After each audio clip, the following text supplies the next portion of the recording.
Hello students, आज हम बात करने जा रहे हैं 14th ग्रुप।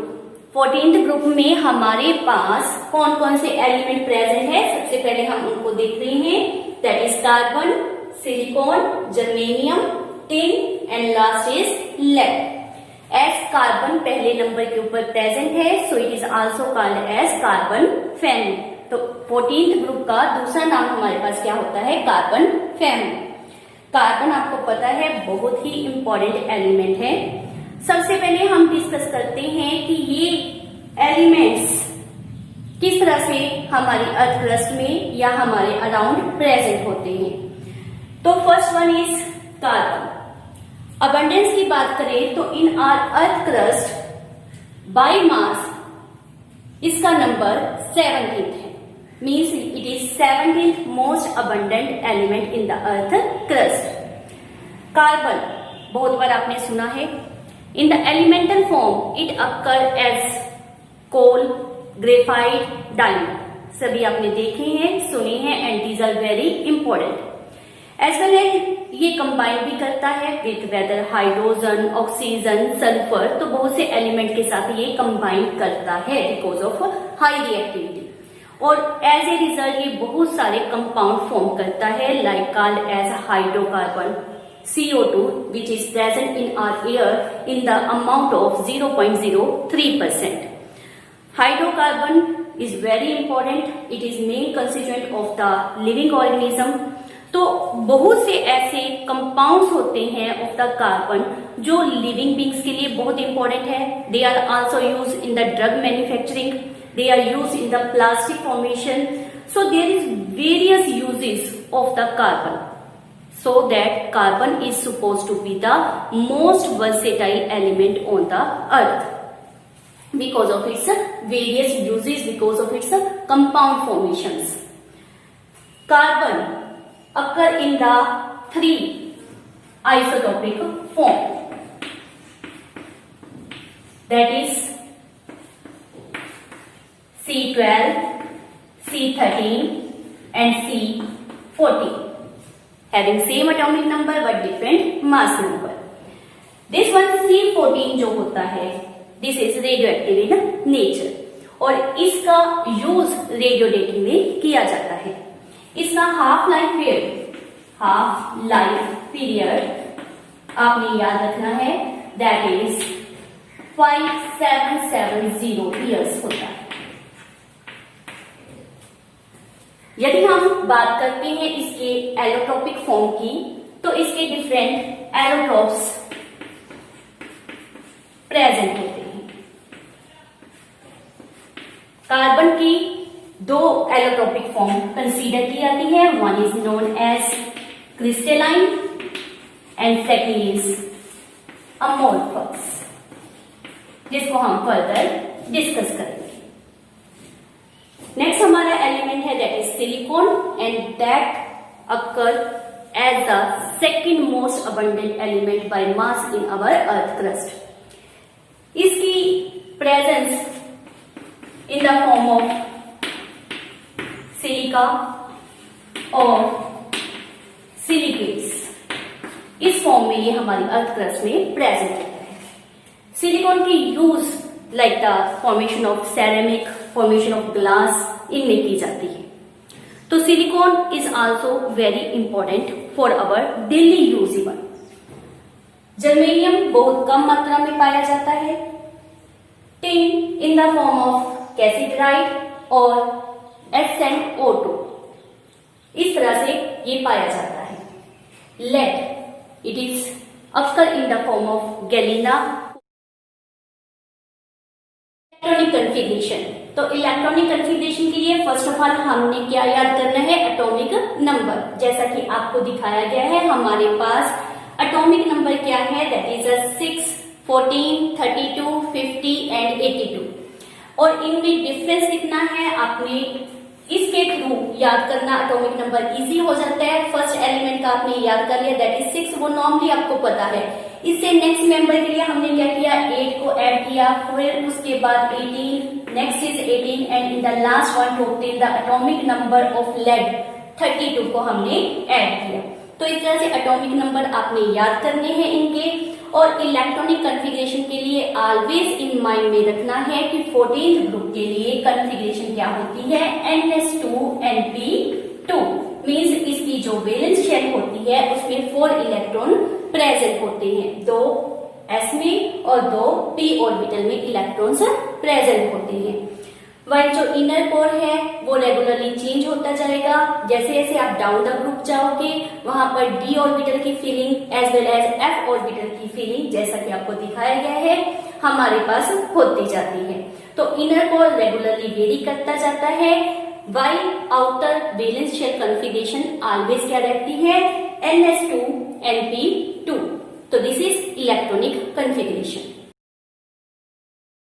रेडियस, तो कार्बन फैमिली में नॉर्मली कोवलेंट रेडियस फॉर्म होती है और कोवलेंट रेडियस का ये हमारे पास सीक्वेंस होता है।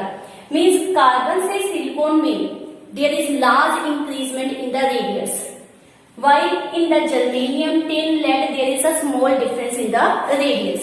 रीजन क्या है, in these heavier members there is a filling of d orbital and in the last one f orbital की filling हो जाती है, जिनका पुअर शील्डिंग इफेक्ट होता है। बिकॉज ऑफ दैट यहाँ पर रेडियस में जो इंक्रीजमेंट आता है that is small, while here is no d and f orbital filling start, so यहाँ पर लार्ज इंक्रीजमेंट मिलता है।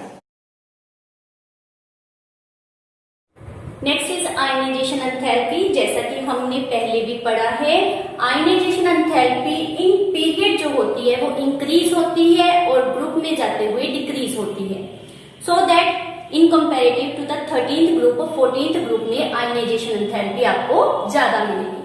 While down the group ionization enthalpy decrease होती जाती है, from carbon to silicon, germanium, tin, इस तरह से मूव करते हुए in group ionization enthalpy decrease होती है। But in the last one, जैसे कि आप देख रहे हो, I have put the sign greater than, तो लेड में आयनाइजेशन एंथैल्पी इंक्रीज हो जाती है। रीजन जैसे हमने पहले पढ़ा था कि यहाँ पर आपके पास d orbital and f orbital की फीलिंग होती है और इनका शील्डिंग इफेक्ट बेटा बहुत कम होता है, जिसके कारण वैलेंस इलेक्ट्रॉन की पकड़ टुवार्ड्स न्यूक्लियस ज्यादा हो जाएगी और उनकी रिलीज करने के लिए एंथैल्पी या एनर्जी ज्यादा चाहिए होगी। So in the lead ionization enthalpy ज्यादा होगी, जबकि for the other element down the group ionization enthalpy decrease होती जाती। Electronegativity, as we are moving towards the p block, तो आपको पता है इलेक्ट्रोनेगेटिविटी इंक्रीज होती है। तो इन कंपेरेटिव टू 13th ग्रुप और 14th ग्रुप में इलेक्ट्रोनेगेटिविटी की वैल्यू ज्यादा होगी। While down the group means for these elements electronegativity की वैल्यू ऑलमोस्ट सेम होती है। Melting and boiling point, whether melting point है या बॉइलिंग पॉइंट है, that is always high for the 14th group element in comparative to that of 13th group element. Carbon हमारे पास non metal है, as well as silicon is also a non metal, while germanium is a metalloid, means having both the character of metal and non metal. tin and lead जैसा कि आपको represent किया गया है, they are soft metal and their melting point is low. They are soft metal. तो character आप देख रहे हो, हमारे पास फर्स्ट 2 मेंबर्स नॉन मेटल है, germanium, metalloid, and next member जो होते हैं वो क्या है, मेटल। तो we can say that metallic character down the group increase होता जाता है। Next is very important, that is oxidation states.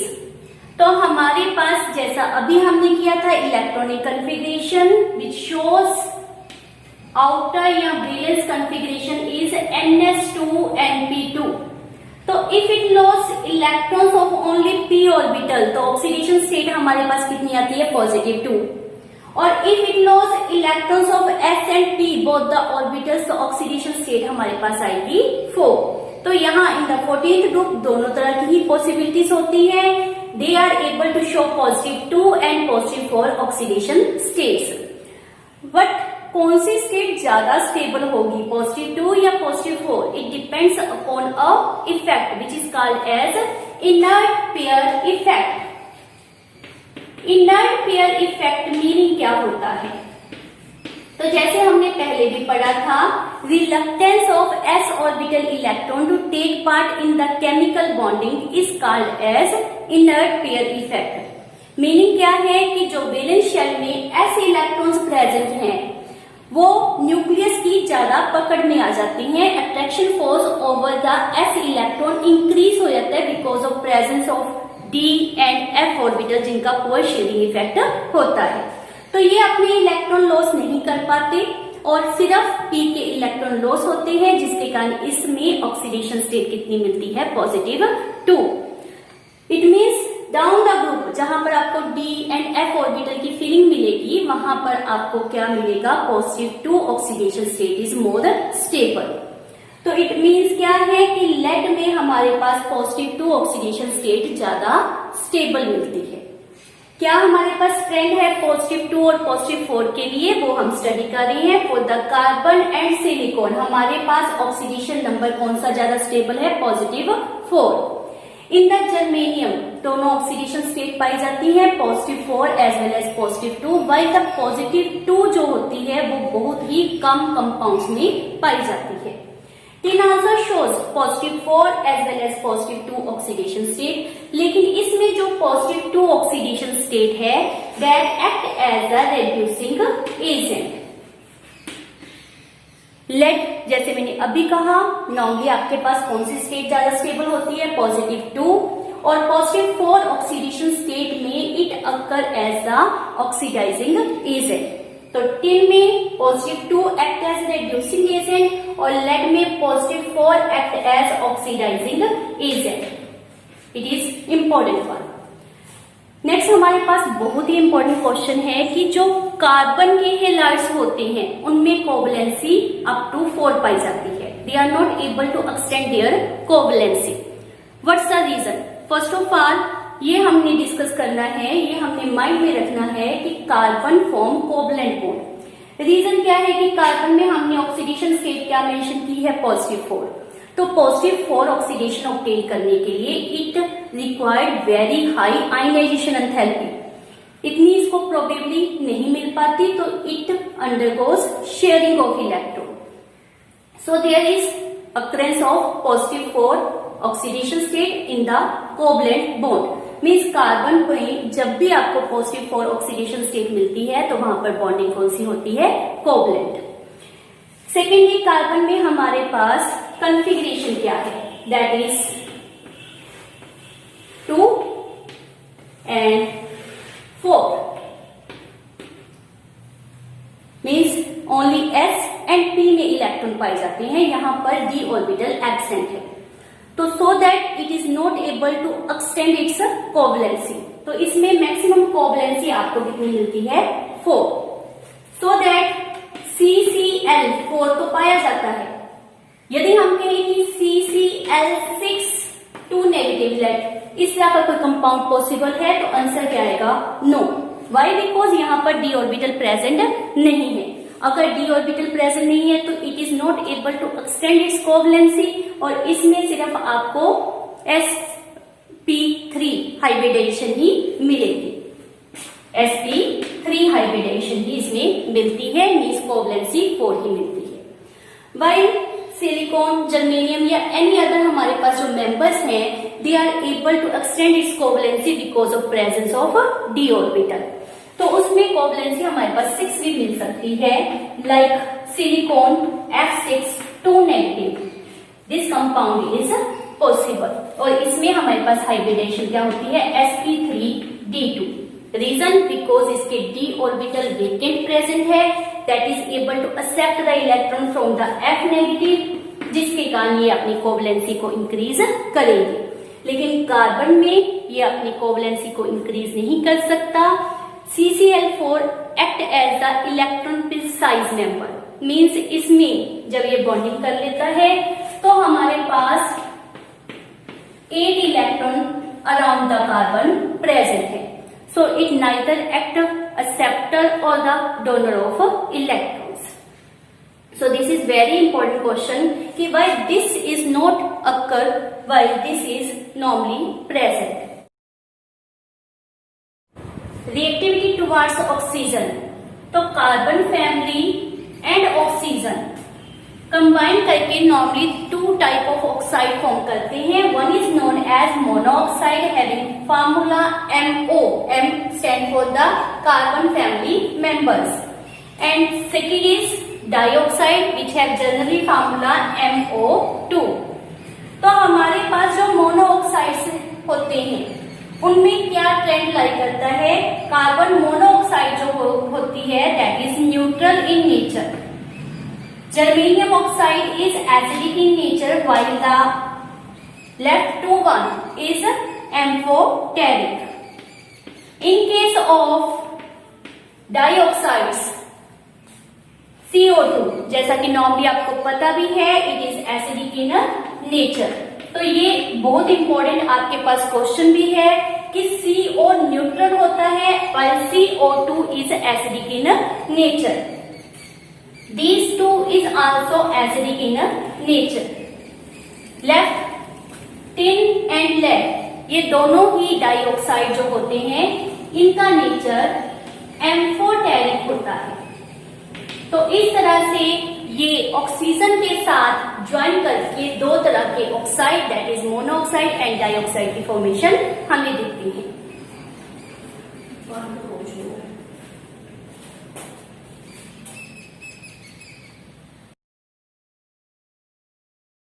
Next we discuss reactivity of the carbon family members with the water. तो mind में रखना है first three member that is the carbon, silicon and germanium does not react with water. ये तीनों ही पानी के साथ react नहीं करते. लेकिन जो टिन होता है वह है वाटर जब वो स्टीम फॉर्म में होता है मींस हाई टेम्परेचर के ऊपर वाटर के साथ रिएक्ट करता है एंड फॉर्म करता है tin dioxide and release hydrogen gas. इसको हम बैलेंस कर देते हैं लाइक दिस. तो ये हमारा बैलेंस हो जाएगा. और जब हम लेड की बात करते हैं तो बेटा लेड के साथ जब वाटर रिएक्ट करता है तो लेड के ऊपर लेड ऑक्साइड की एक प्रोटेक्टिव कोटिंग हो जाती है जो फर्दर लेड और वाटर के रिएक्शन को स्टॉप कर देती है. तो we can say only the lead is a member which react with water in the steam form. Next is very important. बहुत से क्वेश्चन इसके साथ रिलेटेड आपके पास आते हैं कि how the carbon family members react with halogens. तो हमारे पास किसी भी मेंबर की हम ले लेते हैं. लेट्स सपोज हम कार्बन की बात करते हैं तो what is electronic configuration that is 1s2 2s2 2p2. तो लास्ट हमारे पास क्या है 2s2 and 2p2. It means there is two unpaired electrons are present. तो if दो unpaired इलेक्ट्रॉन हमारे पास हो तो हमारे पास किस तरह के हेलाइड बनने की पॉसिबिलिटी हो सकती है दैट इज MX2 फार्मूला पर बिकॉज हेलोजन्स इनके साथ बॉन्डिंग कर जाएंगे. And this is also possible that this electron is promoted to the empty p orbital. As a result हमारे पास क्या आ जाता है 1 unpaired electron in the s orbital and 3 unpaired electron in the p orbital. तो अब इसमें कितने बॉन्ड बनाने की कैपेसिटी है that is 4 bond. So MX4 like this type of halides are also possible. Means carbon family members can form 2 type of halide whether of MX2 or MX4. As you know, down the group, positive 2 oxidation state is more stable. So, हमें क्या मिलता है कि down the group MX2 compounds are more stable than the MX4 compounds. इसी के basis के ऊपर आपके पास क्वेश्चन पुट किया जाता है that in case of germanium and lead आपको मेंशन करते हैं कि germanium Cl4 is more stable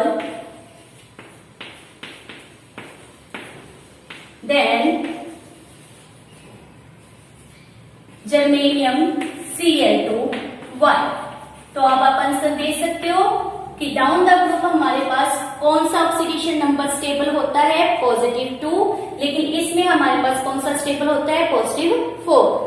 तो इससे जो हैलाइड बनेंगे इन द +4 ऑक्सीडेशन स्टेट वो ज्यादा स्टेबल होंगे in comparison of germanium Cl2। But lead F4 is less stable than lead F2। Why?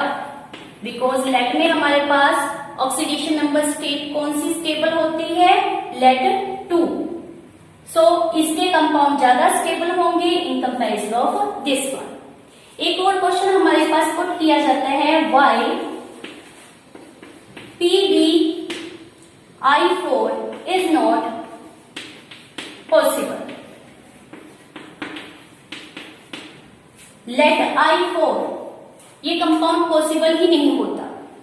Reason क्या है, हमारे पास जब इलेक्ट्रॉन को S से P में प्रमोट करना है तो there is need of energy.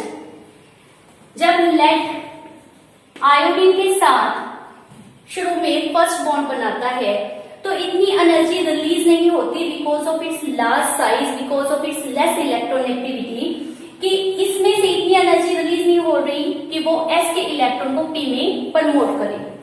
As a result जब P में इलेक्ट्रॉन प्रमोट नहीं हो रहा, फॉर अनपेयर्ड इलेक्ट्रॉन हमारे पास नहीं है, so this type of compound उस समय पॉसिबल नहीं हो सकेगा।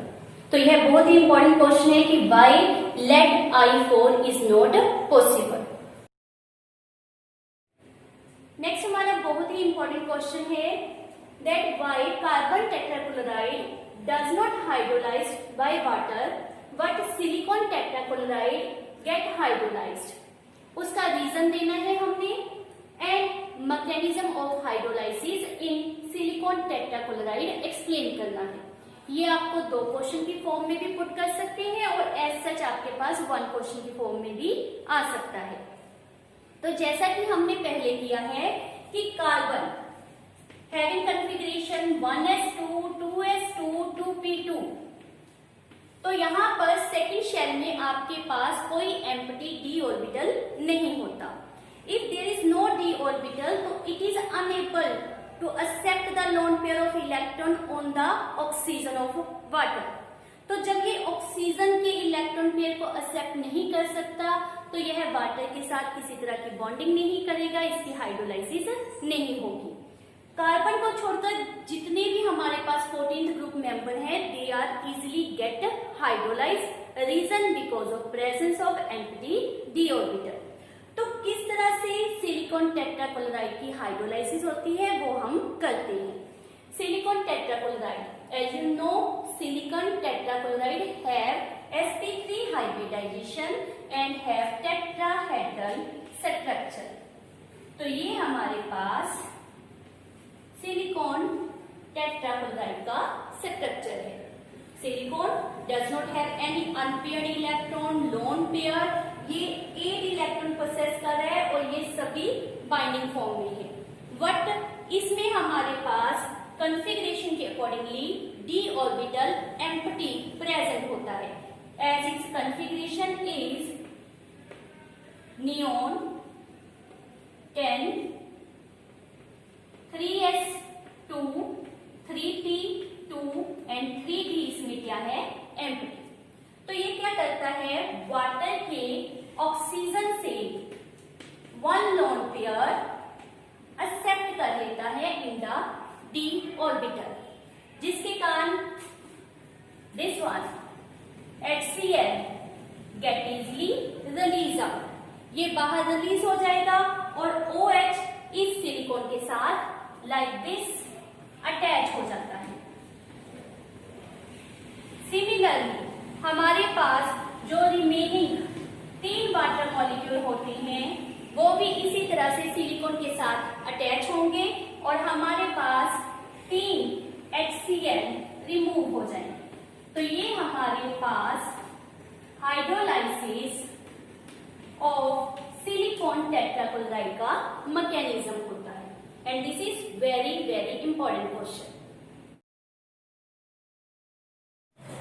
Catenation. Catenation is a property by which like atoms can join with one another.